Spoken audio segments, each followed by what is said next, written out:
இப்போதான் நம்ம சேனலுக்கு நீங்கள் முதல் முறையாக வரீங்கன்னா தயவுசெய்து கீழே இருக்கிற ரெட் கலர் சப்ஸ்கிரைப் பட்டன் அழுத்தி சப்ஸ்கிரைப் பண்ணிக்கோங்க. கூடவே அந்த பெல் பட்டன் அழுத்தி ஆள்னு கொடுத்துக்கோங்க. அப்போ தான் நம்ம போடுற வீடியோ உங்களுக்கு தினமும் கிடைக்கும். சரி வாங்க இப்போ நம்ம வீடியோக்குள்ளே போகலாம். தெலுங்கானா மாநிலம் ஹைதராபாத் சரூர் நகர் பகுதியில் வசித்து வருபவர் சாய் கிருஷ்ணா. இவருக்கு வயது 36. இவர் அந்த பகுதியில் இருக்கக்கூடிய பங்காரு மைசம்மா கோவிலில் பூசாரியாக பணி செய்து வருகிறார். இவருக்கு திருமணமாகி ஒரு குழந்தை இருக்கக்கூடிய நிலைமையில் நர்குடா கிராமத்தை சேர்ந்த 30 வயதான அப்சரா என்கின்ற பெண்ணுடன் பூசாரி சாய் கிருஷ்ணாவுக்கு இடையே பழக்கம் ஏற்பட்டுள்ளது. இந்த பழக்கம் நாளடைவில் 2 பேருக்கும் இடையே கள்ளக்காதலாகவும் மாறியுள்ளது.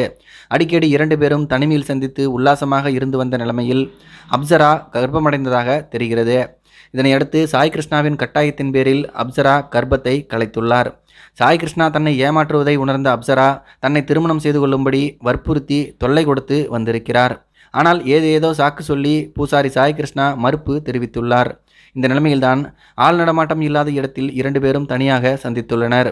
அப்போது அப்சரா தன்னை திருமணம் செய்து கொள்ளும்படி மீண்டும் வற்புறுத்தியுள்ளார். இதனால் அப்போது ஆத்திரமடைந்த சாய் கிருஷ்ணா அப்சராவை கடுமையாக தாக்கி கொலை செய்துள்ளார். இதனை அடுத்து உடலை சரூர் நகர் எடுத்து வந்து கழிவுநீர் தொட்டியில் வீசிவிட்டு சென்றுள்ளார்.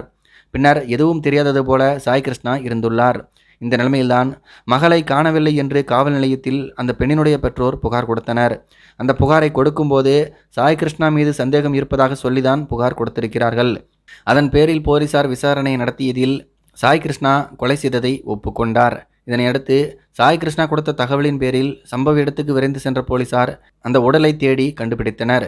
அதன் பிறகு சாய் கிருஷ்ணாவையும் கைது செய்தனர். ஒரு கோயில் பூசாரி இந்த கொலை சம்பவத்தில் ஈடுபட்டது அந்த பகுதியில் பெரும் பரபரப்பை ஏற்படுத்தி இருக்கிறது.